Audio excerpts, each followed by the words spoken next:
నమస్కారం ఘంటారావానికి స్వాగతం. ముందుగా ప్రధానాంశాలు.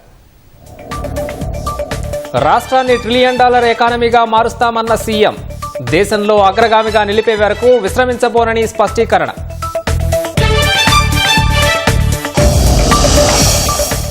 ఎర్రమంజిల్లో పౌర సరఫరాల భవన్ అప్పగించేందుకు ఏపీ అంగీకారం. తెలుగు రాష్ట్రాల మధ్య సత్సంబంధాలే లక్ష్యమన్న ఇరు రాష్ట్రాల మంత్రులు. రాష్ట్రానికి మరో 3 ప్రతిష్టాత్మక సంస్థలను కేటాయించిన కేంద్రం. జంట నగరాల్లో ఏర్పాటు చేయబోతున్నట్లు కిషన్ రెడ్డి వెల్లడి.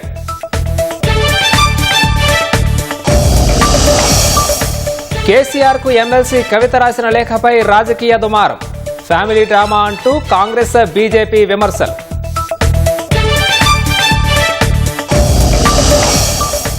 ఈశాన్య రాష్ట్రాలు అద్భుతమైన పురోగతి సాధిస్తున్నాయన్న ప్రధాని. అభివృద్ధిలో వేగం పెంచేందుకు కట్టుబడి ఉన్నట్లు వెల్లడి.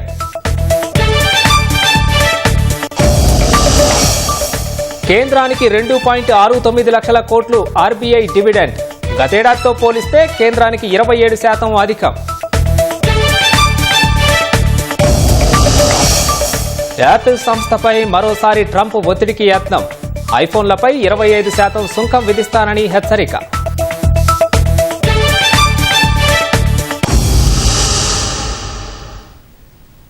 ఎన్నికలప్పుడే రాజకీయాలని, ఆ తర్వాత రాష్ట్రాభివృద్ధి కోసం కేంద్రంతో సఖ్యతతో ఉంటామని ముఖ్యమంత్రి రేవంత్ రెడ్డి స్పష్టం చేశారు.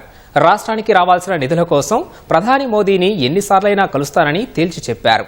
ప్రధాన ప్రతిపక్ష నేత కేసీఆర్ కూడా అభివృద్ధికి సహకరించాలని, అసెంబ్లీకి వచ్చి సలహాలు ఇవ్వాలని కోరారు.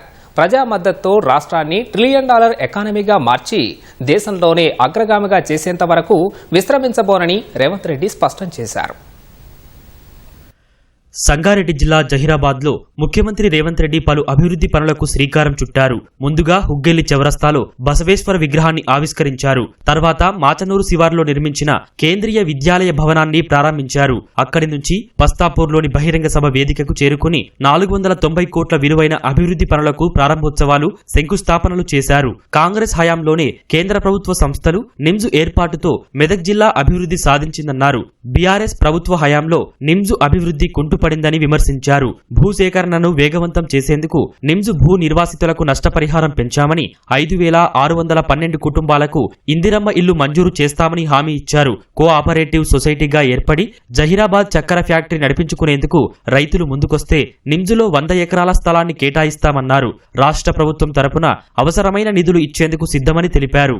ఎస్సీలకు అసైన్మెంట్ పట్టాలకు 2.5 లక్షలే ఇస్తున్నారు. భూమి పోయిన వాళ్ళకు 5 లక్షలే ఇస్తున్నారు. వాళ్లకు పెంచాల్సిన అవసరం ఉన్నదని సోదరుడు దామోదర్ రాజ్ నరసింహ గారు నా దృష్టికి తెచ్చిండ్రు. ఎంబడే నష్ట పరిహారాన్ని పెంచి ఇవ్వడమే కాదు, వాళ్ళని అందరిని పిలిచి మాట్లాడి ఈ రోజు భూసేకరణ కార్యక్రమాన్ని వేగంగా ముందుకు తీసుకెళ్లి జహీరాబాద్ నిమ్స్ లో 12,500 ఎకరాల భూమి ఎవరైతే కోల్పోయినరో 5,600 కుటుంబాలు ఉన్నాయి. 5,600 కుటుంబాలకు ఇందిరమ్మ ఇండ్లను మంజూరు చేస్తానని ఈ వేదిక మీద నుంచి ఆ రైతులకు ఈ సంతోషకరమైన వార్తను చేరవేయాల్సిందిగా ఇక్కడికి వచ్చిన మిత్రులందరికీ తెలియజేస్తున్నా. కేంద్రంతో సైక్యతతో ఉంటూ రాష్ట్రాన్ని అభివృద్ధి చేస్తామని సీఎం రేవంత్ రెడ్డి స్పష్టం చేశారు. అధికారంలో ఉంటే అసెంబ్లీకి వస్తాను, లేకుంటే ఫామ్ హౌస్ లో ఉంటానని ప్రతిపక్ష నేత కేసీఆర్ భావిస్తే ప్రజలే విచక్షణతో నిర్ణయం తీసుకుంటారన్నారు. ఎన్నికలు వచ్చినప్పుడే రాజకీయాలు, ఎన్నికల తర్వాత అభివృద్ధి చేయడమే నా లక్ష్యం. కేంద్ర ప్రభుత్వ సహకారం తీసుకుంటాం. నరేంద్ర మోడీ గారు ఒక్కసారి కాదు 50 సార్లైనా కలుస్తాం. మనకు రావాల్సిన నిధులు తెచ్చుకుంటాం, తీసుకోవాల్సిన అనుమతులు తీసుకొస్తాం. ఎందుకంటే కేంద్ర రాష్ట్ర ప్రభుత్వాలు సహకరించుకున్నప్పుడే, కలిసిమెలిసి పనిచేసినప్పుడే రాష్ట్రం అభివృద్ధి జరుగుతుంది తప్ప పోయిన ఆయన చెరువు మీద అలిగి ఫామ్ హౌస్ లో వండుకుంటే ఏమైందా? ఇవాళ ఇంటికి పోయే పరిస్థితి వచ్చింది. అందుకే అట్లాంటి తప్పులు నేను చెయ్యదలుచుకోలేదు. ఎవరు ఏమనుకున్నా ఎన్నికలు వచ్చినప్పుడు ఎవరితోనైనా కొట్లాడతా. ఆదాయాన్ని పెంచాలి, పేదలకు పంచాలి అనే లక్ష్యంతో ఈ రోజు రాష్ట్రాన్ని ముందుకు నడిపిస్తున్నాం. ఇవన్నీ చెయ్యాలి అంటే ప్రతిపక్షాలతో సహా కేంద్ర ప్రభుత్వ సహాయం కూడా కావాలి. అందుకే ప్రతిపక్ష నాయకుడికి నేను విజ్ఞప్తి చేస్తున్నా, రండి శాసనసభ మాట్లాడండి. మీ 40 ఏళ్ల రాజకీయ అనుభవాన్ని మాకు సూచనలు ఇవ్వండి. ఎక్కడైనా మేము తప్పు చేస్తే సరిదిద్దుకోవడానికి మాకు సూచన చెయ్యండి. మీరు అధికారం ఉంటే వస్తాను, లేకపోతే నేను పోయి ఫామ్ హౌస్లో పడుకుంటానంటే ప్రజలే ఆలోచించి విచక్షణతోని ప్రజలే నిర్ణయం తీసుకుంటారు.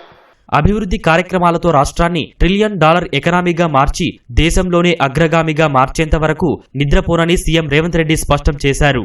మీరు అండగా నిలబడండి, అద్భుతాలు చేసి తెలంగాణ అభివృద్ధి పదం వైపు నడిపించి దేశంలోనే నెంబర్ 1 రాష్ట్రంగా $1 ట్రిలియన్ ఎకానమీ కింద మార్చి ప్రపంచంలోనే ఒక్క గొప్ప రాష్ట్రంగా హైదరాబాదు నగరాన్ని టోక్యో, న్యూయార్క్ లాంటి నగరాలతో పోటీ పడే విధంగా అభివృద్ధి చేసే బాధ్యత నేను తీసుకుంటా. రీజనల్ రింగ్ రోడ్ కావచ్చు, మెట్రో రైలు కావచ్చు, మూసీ నది కావచ్చు, భారత్ ఫ్యూచర్ సిటీ కావచ్చు, వీటన్నిటినీ అభివృద్ధి చేసి ప్రజలకు అంకితం చేసే వరకు నిద్రపోను. మహిళా సంఘాల లింకేజీ కింద 126 కోట్ల రూపాయల చెక్కును ముఖ్యమంత్రి రేవంత్ రెడ్డి సభ్యులకు అందజేశారు. రేపు ఢిల్లీలో జరిగే నీతి ఆయోగ్ సమావేశానికి ముఖ్యమంత్రి రేవంత్ రెడ్డి హాజరు కానున్నారు. 2018 తర్వాత రాష్ట్ర సీఎం ఈ భేటీకి హాజరు కానుండగా 2047 నాటికి తెలంగాణ సాధించాలనుకున్న లక్ష్యాలు, అందుకు అనుసరించే పాలసీలు, సుపరిపాలన విధానాలపై ప్రత్యేక నివేదిక సమర్పించనున్నారు. ముఖ్యమంత్రి రేవంత్ రెడ్డి ఢిల్లీ పర్యటనలు ఫలితాలనిస్తున్నాయని రాష్ట్ర ప్రభుత్వం పేర్కొంది. సీఎం చొరవ వల్లే రాష్ట్రానికి ఐపీఎస్ల సంఖ్య పెంచడం సహా ఎలక్ట్రిక్ బస్సులను కేంద్రం మంజూరు చేసిందని ప్రభుత్వం వెల్లడించింది. ఢిల్లీలో శనివారం జరిగే నీతి ఆయోగ్ భేటీలో ముఖ్యమంత్రి రేవంత్ రెడ్డి పాల్గొననున్నారు. ప్రగతి మైదాన్లోని భారత్ మండపంలో వికసిత్ రాజ్య ఫర్ వికసిత్ భారత్ అజెండాతో ఏర్పాటు చేసిన నీతి ఆయోగ్ గవర్నింగ్ కౌన్సిల్ సమావేశంలో తెలంగాణ రైజింగ్ 2047 విజన్ ను ముఖ్యమంత్రి ఆవిష్కరించనున్నారు. 2047 నాటికి తెలంగాణ సాధించాలనుకున్న లక్ష్యాలు, అందుకు అనుసరించే పాలసీలు, సుపరిపాలన విధానాలు, రాష్ట్రాల అభివృద్ధికి కేంద్రం అందించాల్సిన సహకారాలపై ముఖ్యమంత్రి ప్రత్యేక నివేదిక సమర్పిస్తారు. తెలంగాణను $1 ట్రిలియన్ ఆర్థిక వ్యవస్థగా మార్చే లక్ష్యంతో పెట్టుబడుల సాధన, మౌలిక వసతుల అభివృద్ధికి చేపట్టే చర్యలు వివరిస్తారు. ఐటీ, ఫార్మా, పట్టణీకరణలో భవిష్యత్ కార్యాచరణ, RRR, రేడియల్ రోడ్లు, dry port, young India sports university, young India skill university, ఐటీఐలను ఏటీఆర్లుగా మార్చడం, యువతకు నైపుణ్య శిక్షణకి తీసుకుంటున్న చర్యలను ముఖ్యమంత్రి సమావేశంలో వివరిస్తారు. రాష్ట్రంలో అమలు చేసిన రుణమాఫీ, వరికి బోనస్, సన్నబియ్యం, ఉచిత బస్సు ప్రయాణం, 200 యూనిట్లలోపు ఉచిత విద్యుత్, 500 రూపాయలకే సిలిండర్ కార్యక్రమాలపై వివరిస్తారు. ఎస్సీ వర్గీకరణ, కులగణన, బీసీలకు 42% రిజర్వేషన్లు కల్పించాలన్న తీర్మానం వంటి విషయాలు ప్రస్తావిస్తారు. ముఖ్యమంత్రి ఢిల్లీ పర్యటనలు ఫలితాలనిస్తున్నాయని సర్కార్ పేర్కొంది. కేంద్రం నుంచి సాధించుకోవాల్సిన అంశాలపై ప్రభుత్వ విజ్ఞప్తులు, సంప్రదింపులు సీఎం ఢిల్లీ పర్యటనలతో సాకారమవుతున్నట్లు తెలిపింది. రాష్ట్ర విభజన తర్వాత కేటాయించిన ఐపీఎస్ అధికారులు సరిపోవట్లేదని కేంద్రానికి ముఖ్యమంత్రి పలుమార్లు లేఖలిచ్చినట్లు వివరించింది. రోజురోజుకి పెరుగుతున్న డ్రగ్స్, సైబర్ నేరాలు, పట్టణీకరణ దృష్ట్యా ఐపీఎస్ అధికారుల సేవలు అవసరమని ప్రధాని, కేంద్ర హోంశాఖ మంత్రికి వివరించారని తెలిపింది. రాష్ట్రానికి అదనంగా ఐపీఎస్ అధికారుల పోస్టులు రాబట్టడంలో 10 ఏళ్ల బీఆర్ఎస్ సర్కార్ విఫలమైందని పేర్కొంది. కేంద్రం లేవనెత్తిన సందేహాలపై వివరణ ఇవ్వగా రాష్ట్రానికి అదనంగా 12 ఐపీఎస్ క్యాడర్ పోస్టులు పెంచుతూ నోటిఫికేషన్ జారీ చేసిందని ప్రభుత్వం వివరించింది. హైదరాబాద్ కు 2000 ఎలక్ట్రికల్ బస్సులను కేంద్రం కేటాయించిందని తెలిపింది. హైదరాబాద్ భారీగా విస్తరించడం సహా నానాటికి కాలుష్యం పెరుగుతున్నందున పీఎంఈ డ్రైవ్ పథకం కింద ఎలక్ట్రిక్ వాహనాలు కేటాయించాలని కేంద్రానికి కోరగా సానుకూల నిర్ణయం వచ్చినట్లు వివరించింది. ప్రస్తుత డీజిల్ బస్సులకి ఎలక్ట్రికల్ కిట్ అమర్చి రీట్రోఫిట్మెంట్ పద్ధతిలో ఎలక్ట్రిక్ బస్సులుగా మార్చే అవకాశం ఉందని కేంద్ర మంత్రి కుమారస్వామి దృష్టికి సీఎం తీసుకెళ్లినట్లు తెలిపింది. ఎలక్ట్రిక్ బస్సులతో ప్రస్తుత ఆర్టీసీ డ్రైవర్ల జీవనోపాధి దెబ్బతినకుండా చూడాలని, అందుకోసం డీజిల్ బస్సులనే రీట్రోఫిట్మెంట్ పద్ధతిలో ఎలక్ట్రిక్ బస్సులుగా మార్చాలని సీఎం సూచించినట్లు తెలిపింది. వచ్చే మార్చి నాటికి హైదరాబాద్ లో ఎలక్ట్రిక్ బస్సులు పరుగులు పెట్టనున్నట్లు రాష్ట్ర ప్రభుత్వం వివరించింది. హైదరాబాద్లోని సివిల్ సప్లై భవనాన్ని తెలంగాణకు అప్పగించేందుకు ఇరు రాష్ట్రాలు నిర్ణయించాయి. ఎర్రమంజిల్ పౌర సరఫరాల భవన్లో తెలంగాణ, ఆంధ్రప్రదేశ్ పౌర సరఫరాల శాఖ మంత్రులు ఉత్తమ్ కుమార్ రెడ్డి, నాదెండ్ల మనోహర్ సమావేశమయ్యారు. పౌర సరఫరాల శాఖ సంస్థ ఆస్తుల బదిలీపై మాట్లాడుకున్నట్లు ఉత్తమ్ తెలిపారు. రాష్ట్ర విభజనలో భాగంగా సివిల్ సప్లై భవనంలో సగం ఏపీకి వెళ్లిందని, జూన్ 1 నుంచి పూర్తిగా తెలంగాణకు ఇచ్చేలా అంగీకారం కుదిరిందని ఉత్తమ్ వివరించారు. ఇరు రాష్ట్రాల మధ్య సత్సంబంధాలు ఉండాలనేదే తమ లక్ష్యమని, ఇందులో భాగంగా సామరస్యంగా ఆస్తుల బదిలీ జరుగుతోందని ఏపీ మంత్రి నాదెండ్ల మనోహర్ చెప్పారు. కాకినాడ నుంచి ఫిలిప్పీన్స్కు తెలంగాణ బియ్యం ఎగుమతి కోసం అవసరమైన సౌకర్యాలపై చర్చించినట్లు మనోహర్ తెలిపారు. సివిల్ సప్లైస్ కార్పొరేషన్ కున్న ప్రాపర్టీస్ ఇక్కడ అక్కడ అది ఎట్లా సెటిల్ చేసుకోవాలి, ఏం చేసుకోవాలి అని చర్చలు కూడా జరిపి ఒక ముందంజ వేయబోతున్నాం. ప్రాథమికంగా సివిల్ సప్లైస్ భవన్ లో వాళ్లకున్న ఆ సగభాగం కూడా ఇప్పుడు తెలంగాణకి వాళ్ళు ఈ నెలాఖరు నుంచి వచ్చే నెల మొదటి వారం నుంచి ఇవ్వబోతున్నారు. అదేవిధంగా కార్పొరేషన్ కున్న 16 ఫ్లాట్స్ ఉన్నాయి క్రాంతి శిఖర్ అపార్ట్మెంట్స్ లో ఎంప్లాయీస్ ఉండేవి, అవి కూడా క్రమక్రమంగా తెలంగాణకి ట్రాన్స్ఫర్ అయితే ఈ అనేక అంశాలు చర్చించి మరి ఏ విధంగా మనం కలిసి ముందుకు పోదామో మేము మాట్లాడాం. రైస్ ఎక్స్పోర్ట్ కూడా ఉత్తమ్ కుమార్ రెడ్డి గారి నాయకత్వంలో ఈ రోజున ఫిలిప్పీన్స్ దేశానికి తీసుకెళ్తున్నారు కాకినాడ పోర్ట్ నుంచి. సో మేము అక్కడ ఎటువంటి ఫెసిలిటీస్ ఏర్పాటు చేయగలుగుతాం, విశాఖపట్నం పోర్ట్ కానివ్వండి, కాకినాడ పోర్ట్ కానివ్వండి, కృష్ణపట్నం పోర్టులో కానివ్వండి, మా రాష్ట్రాల్లో కూడా తప్పకుండా మేము భవిష్యత్తులో వీరి ట్రేడ్ని ఇంకా పెంచడానికి కోసం మేము అందించాల్సిన సహాయాన్ని ఖచ్చితంగా ముందుకు తీసుకెళ్లే విధంగా it's a question of sharing our knowledge. It's a mutual benefit programme. Transfer of assets ఖచ్చితంగా జరగాలి, దానికి మేము కట్టుబడి ఉన్నాం. ప్రతి అడుగు కూడా సామరస్యంగా ప్రజలకు ఉపయోగపడే విధంగా నిర్ణయం తీసుకుని ముందుకెళ్తాం. తెలంగాణకు మోదీ ప్రభుత్వం మరో 3 ప్రతిష్టాత్మక సంస్థలను కేటాయించిందని కేంద్ర బొగ్గు గనుల శాఖ మంత్రి కిషన్ రెడ్డి అన్నారు. చిరుధాన్యాల సాగు, ఉత్పత్తుల ప్రోత్సాహానికి global centre for excellence of millets Hyderabad కేంద్రంగా ఏర్పాటు చేయనున్నట్లు ప్రకటించారు. రైలు ప్రమాదాల నివారణ కోసం దేశీయంగా అభివృద్ధి చేసిన కవచ్ ప్రాజెక్ట్ ఆఫ్ ఎక్సలెన్స్ సెంటర్ను సికింద్రాబాద్కు మంజూరు చేసినట్లు వివరించారు. ఐటీఐలను బలోపేతం చేసేందుకు కేంద్రం 60,000 కోట్లు కేటాయించిందన్న కిషన్ రెడ్డి ట్రైనింగ్ సెంటర్ను హైదరాబాద్లో ఏర్పాటు చేయబోతున్నట్లు తెలిపారు.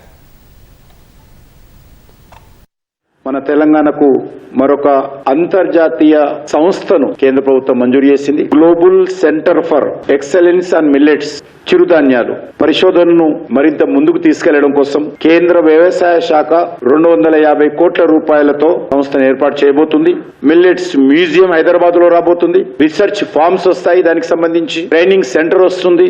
Kavach project centre of excellence Secunderabad లో నా పార్లమెంట్ కాన్స్టిట్యున్సీ లో రాబోతుందనే విషయాన్ని ఈ సందర్భంగా మనవి చేస్తున్నాను.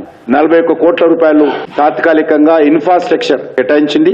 మరొక 274 కోట్లు ఇన్స్టిట్యూట్ కి సంబంధించినటువంటి equipments, research activity, proper training ప్రభుత్వం మంజూరు చేసిందనే విషయాన్ని మనం చేస్తా ఉన్నాను. 60,000 కోట్ల రూపాయలతో ఈ ఐటీఐలన్నింటిగా అప్గ్రేడ్ చేసి న్యూ టెక్నాలజీ కావచ్చు, నేటి అవసరాలకు కావాల్సినటువంటి ఆధునికమైనటువంటి కోర్సులు కావచ్చు సమకూర్చాలని చెప్పి కూడా నిర్ణయం చేయడం జరిగింది.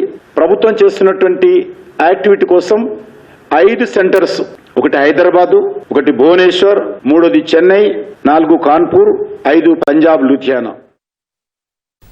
రజతోత్సవ సభ అనంతరం బీఆర్ఎస్ అధినేత కేసీఆర్ కు ఎమ్మెల్సీ కవిత రాసిన లేఖపై రాజకీయంగా దుమారం రేగుతోంది. ఆ లేఖను పెద్దగా పట్టించుకోవాల్సిన అవసరం లేదని మంత్రి కోమటిరెడ్డి వ్యాఖ్యానించగా ప్రజల్లో ఉన్న అనుమానాలే కవిత ప్రస్తావించారని పొన్నం స్పష్టం చేశారు. ఫ్యామిలీ డ్రామాగా పేర్కొన్న భాజపా నాయకులు మరో వైఎస్ షర్మిల కాబోతోందా అని అనుమానం వ్యక్తం చేశారు.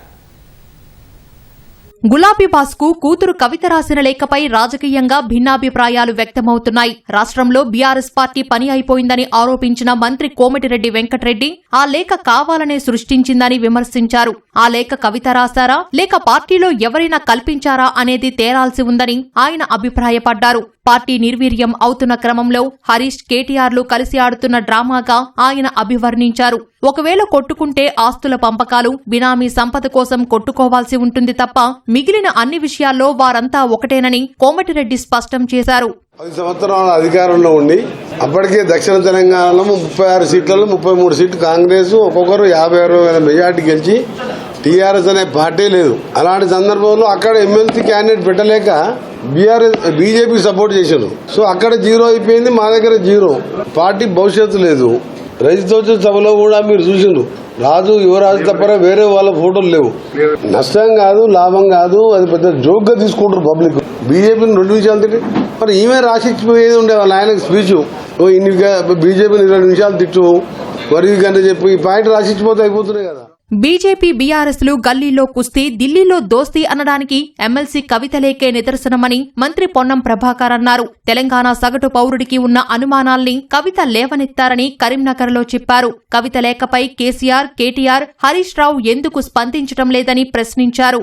కవిత గారు అడిగిన ప్రశ్ననే టీఆర్ఎస్ లోని కొంతమంది కూడా ఎందుకు భారతీయ జనతా పార్టీతో స్నేహపూర్వకంగా ఉంటా ఉన్నారు, కేంద్రం రాష్ట్రానికి అన్యాయం చేస్తుంటే కూడా ఎందుకు ప్రశ్నిస్తలేరు కేసీఆర్ గారు అని కాంగ్రెస్ అడిగితే రాజకీయం అన్నారు. ఇలా కవిత గారే అడుగుతా ఉన్నారు, దాని మీద జవాబు చెప్పాల్సిన అవసరం ఉంది. సొంత పార్టీ అధ్యక్షుని కూతురే సామాన్య కార్యకర్తలకు కలవడం లేదు, ప్రజలకు అందుబాటులో ఉండడం లేదు.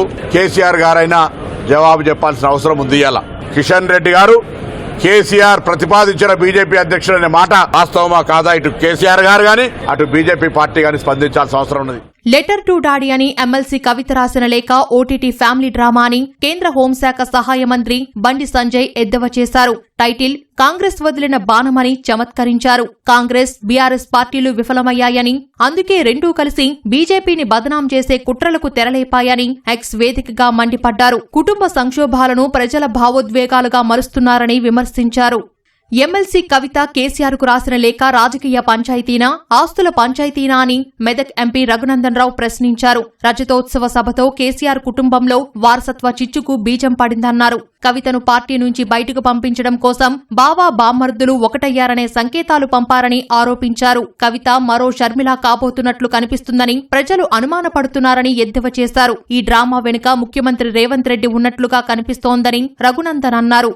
కవితమ్మ మరో షర్మిల కాబోతుందనేటువంటి అనుమానం తెలంగాణ సమాజం నుంచి వస్తుంది. ఈ పంచాయతీ కుటుంబ పంచాయతీ, రాజకీయ వారసత్వ పంచాయతీ, ఆస్తుల పంచాయతీ. తన రాజకీయ వారసులు కేటీఆర్ అని కేసీఆర్ చెప్పకనే చెప్పిన సందర్భంలో కవిత కాంగ్రెస్ ఫోల్డ్ లోకి ఏమైనా వెళ్లినటువంటి అవకాశం కనబడుతుంది. రాష్ట్ర ముఖ్యమంత్రి గారే కావాలని కవితతోటి ఉత్తరాలు రాయించినారు. ప్రజలలో భారతీయ జనతా పార్టీ రోజు రోజుకు బలపడుతుంది. వచ్చే ఎన్నికల తర్వాత భారతీయ జనతా పార్టీ రాష్ట్రంలో అధికారంలోకి రాబోతుంది. ఈ విషయాల్ని దృష్టిలో ఉంచుతూ కవితను మరొకసారి ఎట్లా పావుగా వాడుకుంటున్నారేమో అనేది తెలంగాణ సమాజం ఆలోచిస్తుంది. కవితని కాంగ్రెస్ నడుపుతుందా, కవితని రేవంత్ రెడ్డి గారు నడుపుతున్నారా, కవిత మరో షర్మిల కాబోతుందా అనేటువంటి అనుమానం అయితే చాలా స్పష్టంగా తెలంగాణ సమాజం ఉంది. కవిత లేఖ రాజకీయ వర్గాలలో కలకలం రేపింది. ఈశాన్య రాష్ట్రాలు అద్భుతమైన పురోగతికి సాక్ష్యంగా నిలుస్తున్నాయని ప్రధాని మోదీ తెలిపారు. ఈ ప్రాంత అభివృద్ధిలో మరింత వేగం పెంచేందుకు కేంద్రం కట్టుబడి ఉందన్నారు. Rising North East Investment Summit ప్రారంభోత్సవ కార్యక్రమంలో పాల్గొన్న ప్రధాని మోదీ వైవిధ్యమే ఈశాన్య రాష్ట్రాలకు అతిపెద్ద బలమన్నారు. గతంలో సరిహద్దు ప్రాంతాలుగా పిలువబడే ఈశాన్య రాష్ట్రాలు ఇప్పుడు అభివృద్ధిలో ముందు వరుసన నిలుస్తున్నాయని కొనియాడారు. గతంలో బాంబులు, తుపాకులు, దిగ్బంధాలకు ఈశాన్య రాష్ట్రాలు పర్యాయపదంగా ఉండటంతో ఇక్కడి యువత ఎన్నో అవకాశాలు కోల్పోయినట్లు ప్రధాని తెలిపారు. 10 ఏళ్లలో 10,000 మంది యువత హింసా మార్గాన్ని వీడినట్లు చెప్పారు. తమ ప్రభుత్వం ఉగ్రవాదం లేదా నక్సలిజాన్ని సహించబోదని ప్రధాని మోదీ స్పష్టం చేశారు. नॉर्थ ईस्ट हमारे लिए अष्टलक्ष्मी है. ईस्ट का मतलब सिर्फ एक दिशा नहीं है. ईस्ट का मतलब है empower, act, strengthen and transform. एक समय था जब नॉर्थ ईस्ट को सिर्फ फ्रंटियर रीजन कहा जाता. आज ये ग्रोथ का फ्रंट रनर बन रहा है. किसी भी क्षेत्र के विकास के लिए सबसे जरूरी है शांति और कानून व्यवस्था. आतंकवाद हो या अशांति फैलाने वाले माओवादी, हमारी सरकार जीरो टॉलरेंस की नीति पर चलती है. కేంద్ర ప్రభుత్వానికి reserve bank of India RBI శుభవార్త చెప్పింది.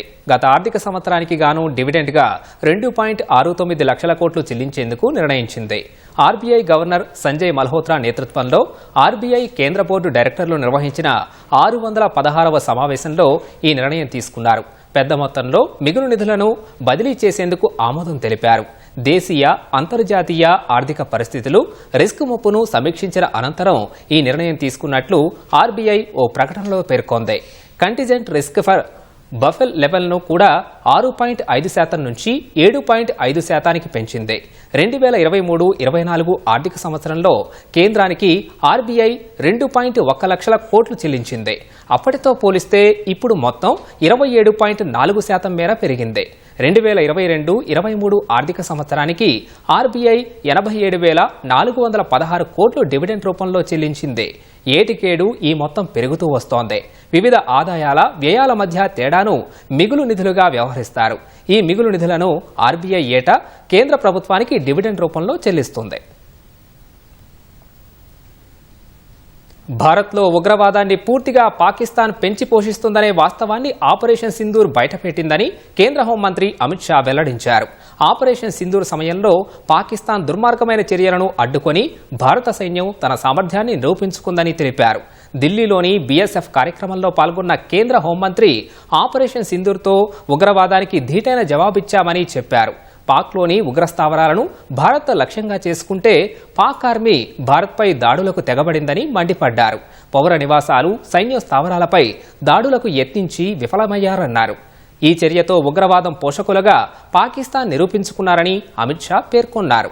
భారత్ చేపట్టిన ఆపరేషన్ సింధూర్ను ప్రపంచమంతా కొనియాడిందన్నారు. పాక్, బంగ్లాదేశ్ కీలక సరిహద్దుల్లో బీఎస్ఎఫ్ జవాన్లు రక్షణగా నిలిచారని కొనియాడారు. సరిహద్దులు పరిరక్షిస్తున్న జవాన్లకు సెల్యూట్ చేస్తున్నారని చెప్పారు. సరిహద్దుల్లో బలమైన రక్షణ చర్యలతో ప్రజలు ఇకపై ప్రశాంతంగా ఉండొచ్చని అమిత్ షా వివరించారు.